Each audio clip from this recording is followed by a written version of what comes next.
Welcome to Talking Live. I'm Dr. Robi Ludwig, and really the world has changed in 2020 after seeing the death of George Floyd. It was basically a modern lynching for the world to see, and to help me make sense out of racism and the new conversations we need to be having is Mike Paul. He is the founder and president of Reputation Doctor.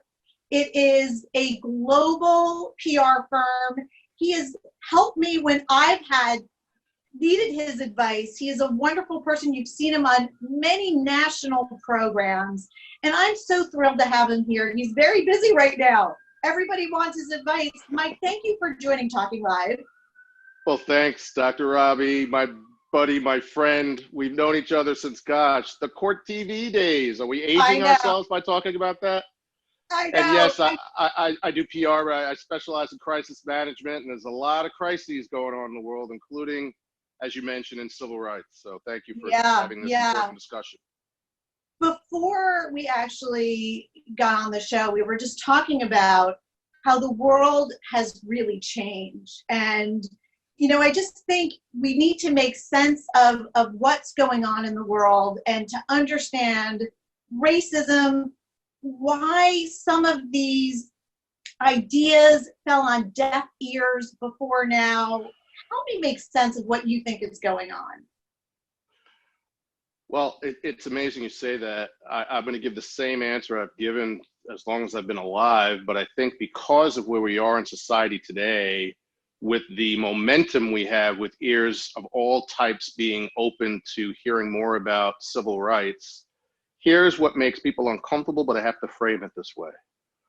When a country in its birth is founded with slavery at its center, and then we expect only a few generations ago to jump to be equal without all thinking for hundreds of years, seeking for us to all be equal, this should be expected. We still have prejudice at its best and racism at its worst, taught in families. I even used the example the other day that someone went, oh my gosh, I didn't realize we were doing that. When you start in a city and you consider it a bad neighborhood, or you want a better neighborhood, and you're moving to the suburbs, to the grass and the homes and the cul-de-sacs, what is it you're really saying? Are you really saying we're running from something? Are those the private conversations you really have with your family? There's too many black and brown people. We need to be around more white people, and we're going to leave. He didn't say, I love the diversity here. I want to work on the community of which I am operating and living in now. It was considered the American dream to leave. The American dream to move away from others and to be with more of your own kind. I wish it weren't true. I wish you could say, no, Mike. It was economic. We had an opportunity to own a home, and we moved into an amazingly diverse neighborhood with Black and Latino and Asian professionals just like us, and we knew the value of it then, and we wanted to make sure we held on to it and had it for the rest of our lives. We knew the value not just for ourselves as adults, but we knew it was so important for our kids to be surrounded by the world versus just ourselves. But one of the things from a psychological perspective, and one of the challenges, and listen, I'm coming from a place of, I want to admit, not knowing and a willingness to learn and to ask. That's great.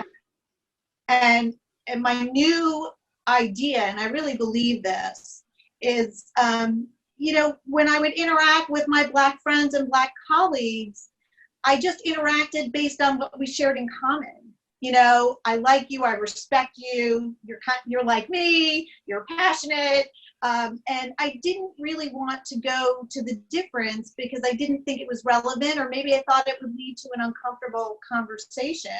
Now, well, I think that's the reason why.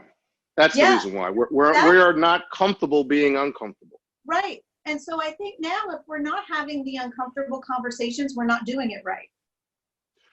So let's pretend, we don't have to pretend we're friends. So let's Yeah. talk honestly and be an example for those who are watching. So Yes. my first comment would be, thank you for having an open heart to learn more. Mm-hmm. I have to decide as a person of color whether I just say, it's not my job. What are you talking about? It's absurd that we're having this conversation as an Yeah. attitude, or to say, thank you for asking. Then I could push back and circle your heart a little bit by saying, why do you think you don't know? And at your age and at your wisdom and at your place in education in your heart, how were you raised that we're diving into your heart now versus, let's say, grammar school, Right. where you were surrounded by friends of all types? Yeah. So the reason why I say I can't completely know is because I don't live the Black experience. And where I'm fortunate is I do have Black patients that do enlighten me. And I've started to have a new conversation of, what as a white therapist do you think I'm missing in our conversation? And to sit and listen to that is challenging, to not feel hurt, to not feel like, oh, but I was only trying to help, you know? And so I'm aware that there are some things I will never entirely get. I think in part, Mike, to answer your question, is I'm aware of the psychology of difference and that people are tribal by nature and that education is the way out of that. But I think, you know, there's this quick go-to, if you're a racist, then you hate Black people, or you do things that are incorrect and morally wrong. And that's the wrong idea. I think that we could not be prejudiced and still be a part or benefit from a racist structure. Well, let's go back to your example that I think is so astute about your patient. Because I think a lot of people are saying, well, what do you mean? She's a doctor and she's a psychiatrist, psychotherapist. Why is that? So so let's start with a couple of major bullet points. Your life's experience matters. And if someone of color's life experience, economically, culturally, from a racist perspective, from a prejudice perspective, for the challenges of life, which include potentially poor health due to stress and anxiety and trauma that might be different than yours, it's our job as counselors of different types, consultants, to understand our stakeholder group, excuse me, as deeply as we can. Yeah. So I used the example to a friend the other day who said, light bulb moment. I said, I had to go to a dermatologist. There are other parts of my body that I feel more comfortable, my heart, right, with all the same heart, testing for blood, all the same blood, but my skin, I have a friend who's Black and she is a dermatologist, and I know I don't have to educate her. I know that when she examines my body, let's say once a year for any discoloration for skin cancer, that I don't have to educate. And she's seen hundreds of patients like me on a daily and weekly basis, which is different than the white doctor's experience. No matter how nice they are, no matter where they were trained, Harvard Medical School, doesn't matter to me. What I need to make sure is when I leave, there's a solution. You get me, you've seen my skin before, and you know and feel comfortable to say you're clean. You don't have to worry about cancer. See you in 6 months to a year. Go out and have fun with your family on the beach. Still use sunscreen? Sunscreen, yes, thank you. Still use sunscreen, you know, because you have a darker pigment, that doesn't give you a pass, which some people Let me give you an example though, Mike, because I think it was a really powerful moment for me. And this one patient that I'm thinking of has done amazingly well. So it's been such a great fit, and I've been so privileged to have her feel comfortable enough and to know that our relationship is strong enough to share these things that are very difficult to talk about. But you know me, I'm kind of a jewelry fiend. I love jewelry. I was in this jewelry store once, and I was looking at different pieces, and the woman thought I stole something. And I had a cold at the time, and I was thinking, was I ditzy? Did I put something in my pocket and not realize it? And she realized she put it somewhere and forgot. And I remember I was so insulted that this woman thought I stole it. And I don't know why this story came up within my session, because usually I don't talk about myself. And she said, the difference between you and me, Robbie, is that I go into a store assuming that people will think I'm stealing. Well, even more accurately, she goes into a store and on average each day, someone is watching her differently. Yes. And the stress She said, and the trauma. She said, I'm holding my hands up so they can see it and know I'm not. And I was like, wow. Now that was a learning moment for me.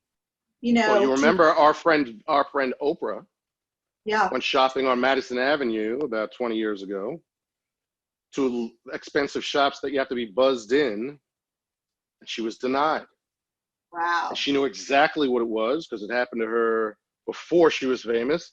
Now it's happening to her as she is famous. She did a whole episode on it and talked about what it's like. Look, I've been on an elevator consistently where a white woman, uneducated, ignorant, might be wealthy, but still uneducated and ignorant, grabs her purse and moves into the corner just by seeing me get on.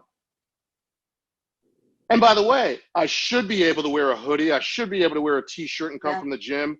I'm not even dressed that way in these experiences. I'm dressed in a 3-piece suit with French cuffs, coming from a penthouse apartment in my own building.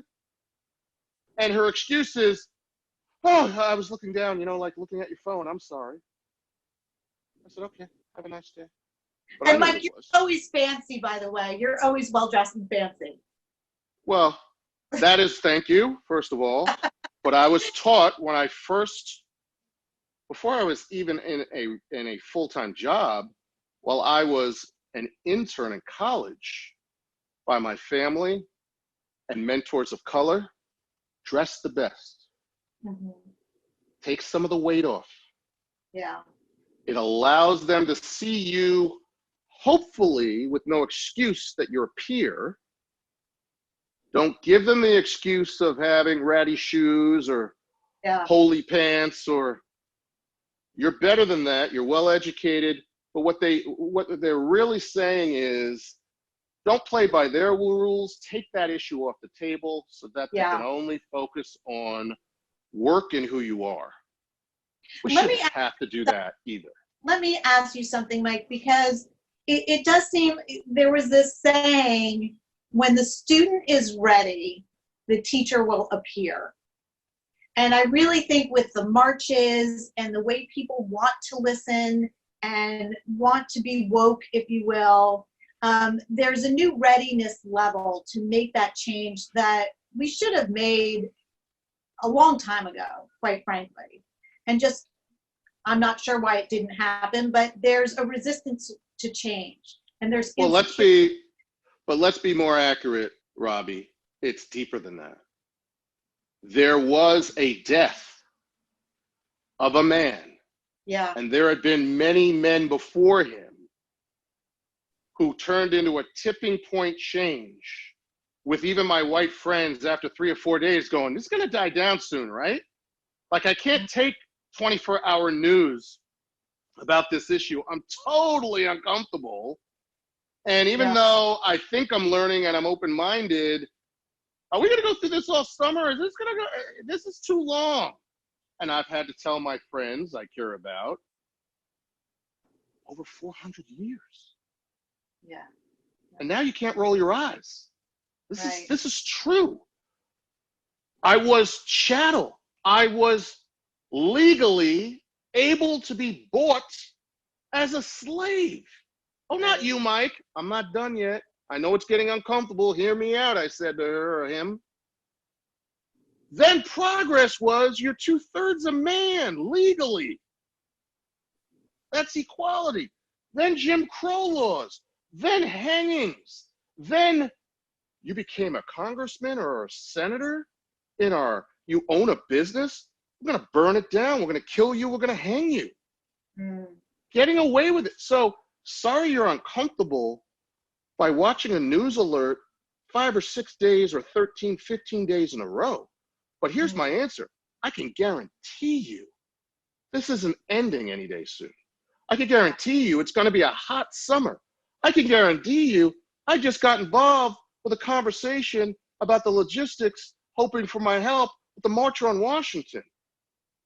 This is going through the summer. That's going to be hot and sticky with these issues, not just heat, with a pandemic in the background, just as important for us to be safe from, through an election, hopefully electing a new president, and then still making sure the things we've been fighting for in so many different names that have died with solutions. What do you think, Mike, will be an indication that this time is different? And I know that you're working with many companies on changing this issue in a very important, powerful way. Well, thanks. So I do crisis PR. I work with corporations, I work with governments, I work with nonprofits globally. And then also I work with very wealthy families and individuals, including celebrities and athletes. That's what I do. But the brand and what I do, the specialty is crisis work. So every call is about something traumatic or crisis oriented. All of them start with what you opened with, which is, we know this is different. We're not sure how long it's going to last. We're not sure how deeply we should go. We're uncomfortable in asking questions. We're more open to hearing than before. And I then add, not because you on your own opened your heart, it was forced open, like pressure making diamonds, and the diamond being the issues not going away overnight with us, people of color, who in many cities around the world are now majority and not minority. Let's not forget that. That's why we utilize the term people of color versus minority now. Most cities and most areas, we're in the majority. New York City, for example, we've been in the majority since the early 90s. It's almost 3/4 people of color now living in the 5 boroughs of New York City as a global city example. What does that mean?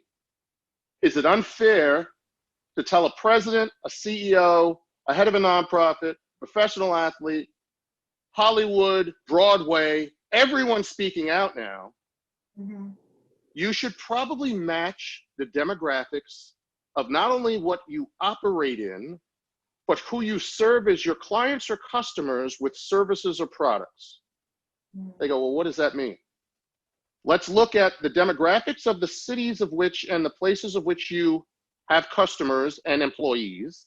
And let's also look at the demographics of sales of the product of which you sell. So let's say it's Kellogg's cornflakes. And you know, oh gosh, I don't really want to put the slide up. Oh, we're putting the slide up. Show everybody, show the board. More than 25% of all cornflakes sold over the last 2 generations and growing are in communities of color all over the world. We feel comfortable having white ads. We feel comfortable positioning it more from a white perspective. We think the sales are fine. Astute white board member who's open-minded and liberal says, but what if we targeted the ads towards this, what we're learning is a growing group of color, not minority, and the white people saw the black ad or the brown ad? Have we ever tried that? Then they do. They show a black family in ads, and then they also, controversial, show an interracial family in ads. More than ever before in the last 5 years. You've seen them. Yeah. Makes people go, oh, that's different. But also, oh, that exists. And you hit 2 huge demographic groups in one ad by being open-minded with love to say, without explanation, hi, mom and dad, we love this product or service. Sales through the roof. But it's different. It's a changing world. We say to a president who's still leaning on messages of hate, keep doing what you're doing. The data says you're having now diminishing returns And even the white women and the white men, many of them blue-collar workers who trusted your voice that you were going to help them, now are seeing you're not helping them. So does hate rule personal economics and personal desires? Not over time. Eventually there's diminishing returns. What have you done for me lately eventually becomes the answer by September, with all of the negativity that's in the news. And we have to remember, even I was watching a Black Panthers documentary last night. They partnered with white, poor Appalachian men and women who said, my God, we've been taught to hate. You're not getting the same things we're not getting. What if we were a united front and the private, secretive, confidential documents from the FBI with Hoover and others, right? We're saying, oh my gosh, that's our worst nightmare. That whites start aligning with blacks and they have a larger pool that we need to be concerned about, and it legitimizes their message because whites are in the majority. That's what's happening now. Yeah, and I also think, Mike, that, you know, a lot of this kind of racist ideas were kind of lived in the unconscious for people who it was too painful to be aware. And now what we need to do is make it all conscious so we can look at it and break it down. In therapy, unless something is conscious, you can't fix it. And what's unconscious rules your world. So I think in many ways, you know, we're looking at racist ideas or prejudice ideas, that they are there. We need to accept that they're there. We can't deny that they're there anymore. We need to make them more obvious. And you're doing that right now with including Black top executives into PR firms. This has been a mission you've been working on for a long time. Well, let's start with I'm not alone, but for more than 25 years, I've been talking specifically about a goal, a strategy, and a tactic that I knew could work for any size firm and any size corporate communication division, which is sign my pledge of minimum of one senior executive of color within the next 2 years that you guarantee transparently and with accountability to hire, and we'll help you. If you say we can't find any, I don't get mad at that. I say I got hundreds of people that I know are qualified. They're now jumping on board. We have more than 5 big firms that have agreed. There is an association that sadly I quit that pulled my language out of the pledge, or I should say more accurate, my contribution to an association. And it wasn't just an association, it was more than 8 associations being in an alliance that were not agreeing to this. And I quit in protest, but in quitting, it brought the attention to that one ask. And many people were interested in making sure that it happened. I'm so happy. I'm so happy for you and for us. And I know that you will continue the good fight. You're offering something new at your PR firm, and it's a life coaching component, which is new and very exciting. Can you tell our audience a little bit more about this new service that you're offering and how it can help with raising our awareness about racism and having these new conversations that we need to have? Thank you, Robbie, for mentioning it. So it's called Reputation Doctor, Reputation Life Coaching. Traditional client is a big corporation, as I mentioned, government, nonprofit. The fees on an hourly basis compete or are higher than top attorneys. There was a hole in the market that I saw for helping average people. And it really took, and I've been thinking about this for a while, but it really took off the middle of March with the pandemic, with people just wanting to ask basic questions. Small business owners, can I survive? Should I apply for this loan? How do I manage my kids at home? I'm fighting more with my husband about childcare and work, but my therapist isn't giving me a solution on the spot. And I know you're not seeking to be my therapist. I'm talking to them about other issues. but are there some best practices that I can utilize right now? Or you have had several businesses that you've owned that have been virtual and remote for more than 25 years. Can I learn from that? How do I do it? I don't even want a restaurant owner would say, or a different small business. They're allowing me to have curbside pickup and delivery. I've never done it. How do we do it? Of all kinds of things, not just food. So I started this service. It is at a price that is pretty much competitive with what a therapist would be charging. So that discount is my give back, but it's helping many, many different people. And it's sprinkling out with them learning how to do it differently as leaders themselves to help so many other stakeholders and people, including their own families. So we're blessed to be involved with it. And we're going to have a link up so people can Thank find you. that service and benefit from it. The final question I have for you, Mike, is that I've noticed on social media that there are a lot of kind of businesses that are trying to promote Black movies, Black books, Black business owners. What are your thoughts about that? Do you think that people who are doing that are on the right track? Excellent question. So one thing you should not only be doing is putting up some kind of graphic that says, we back Black Lives Matters too. Not to say that authentically doing so isn't important, but obviously every community that has gone through this kind of trauma says, prove it. Yeah. So my big test for all the corporations I'm talking to and governments and nonprofits and wealthy families even, for them to be having discussions at home, is what are you doing differently that you can be an example? And when someone's fearful that it's just lip service, what can you prove? So here's the biggest test. If you're a corporation and you're even giving $100 million to help civil rights organizations and you believe that this is a powerful thing to do, and then I ask you the question, but you see the pandemic started in March, right? Before George died. Yes. You saw the demographics that say that communities of color, especially Black communities, that are being adversely put in crises of all kinds. How do I bury grandma? I don't have a job. How do I manage my family? Learning through the TV that the 15 of us sharing a dwelling place is not healthy and we're going to get sicker.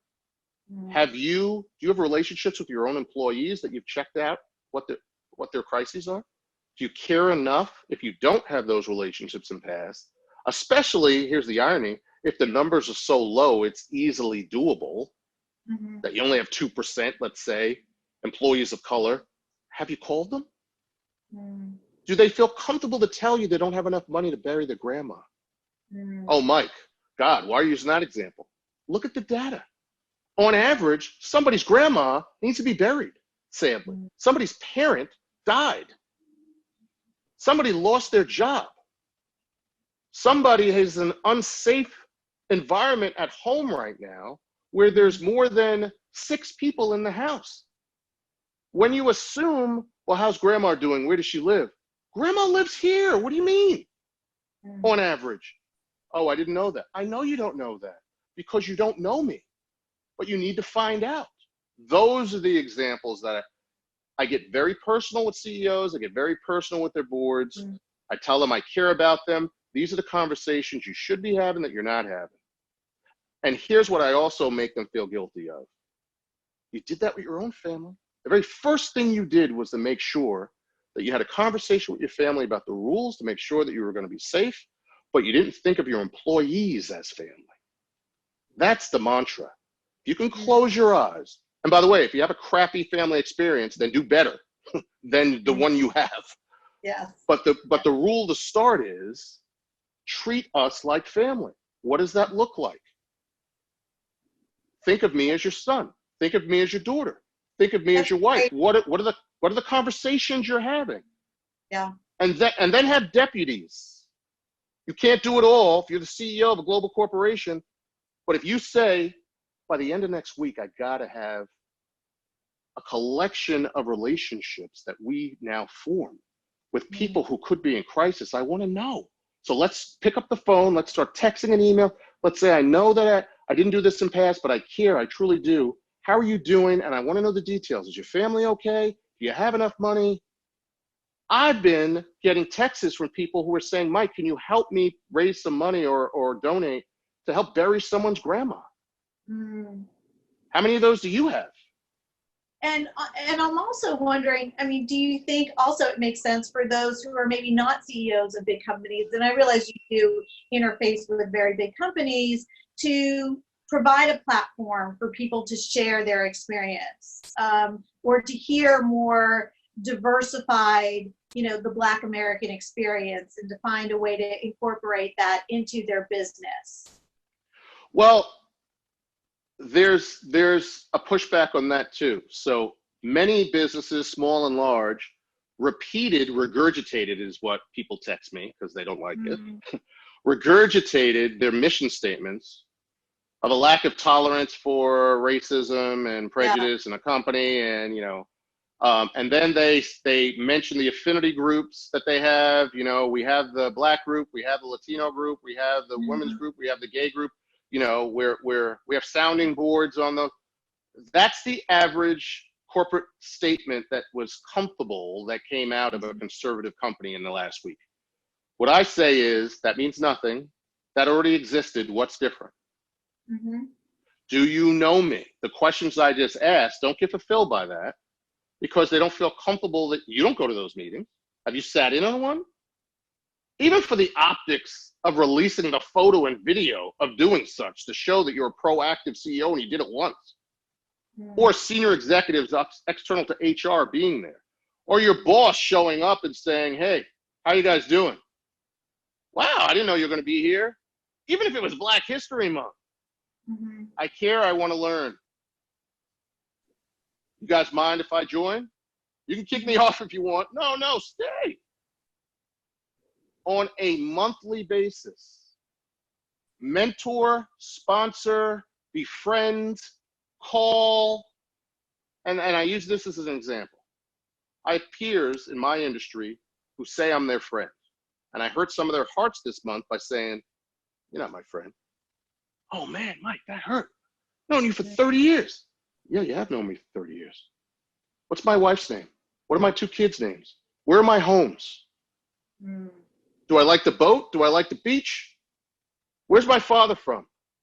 Are my parents immigrants? Are they from here? Have we ever had dinner together with our wives? Have we ever just had dinner and just talked? Not about business.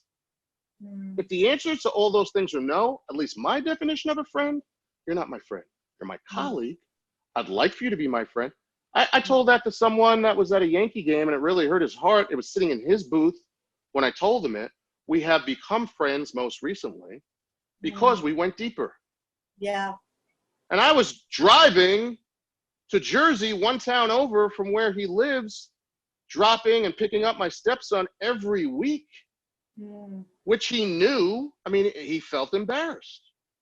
And I said, can you imagine you telling me that every week you drive 5 minutes from my home, and you know me, the first thing out of my mouth is going to be, you ever need anything when you're coming back, come to my home, get a drink of water, go to the bathroom. It's an hour and a half turnaround. I'm thinking as though I'm him during the drive. That's how you form relationships. You think as though you put yourself in the shoes of someone different than yourself. That's what we do as consultants and therapists. That's what we're supposed to do as friends, and treat each other like family. And the irony is this: we know Mother Africa is where we all came from. You can't roll your eyes at that anymore. You got to go, oh my gosh, that's true. We are family. But I do think, though, Mike, it's about continuing to have the difficult conversations and going deeper, and a trust that there needs to be patience, on both sides, because in some ways it's new territory, even though it shouldn't be. Where can people find you, Mike? So my Twitter handle is @ReputationDR. And you can also find me on Facebook and other handles. Thank you so much. The website is reputationdoctor.com, fully spelled out. we're involved with a lot of things. We're trying to get back. This march towards justice and freedom and equality is not just a business thing for me. What I tell people is this is not just diversity, equality, and inclusion. This is civil rights. It's at that level now for people, business and life decisions. We see the tumbling down of institutions. Sadly, soon it will also be people losing their jobs that shouldn't have their jobs. You can't say you want a more diverse board, for example, and not be an activist chairman of a board and say, I need to make room for 1/3. Yeah. And I'm looking at past experience in these issues, and you have not been on board, so I need your seat. That's courage. By the way, a white man or a woman saying that, because usually the person in the seat of power is not Black or Latino or Asian. You know what? There's so much to cover. We're going to need to have you back, and hopefully you can contribute on a regular basis so we can stay on point and continue to move this forward the way it needs to move forward. Thanks, Robbie. Happy to. Thanks, Mike, and thank you for joining us, and we'll see you next week. Thanks a lot.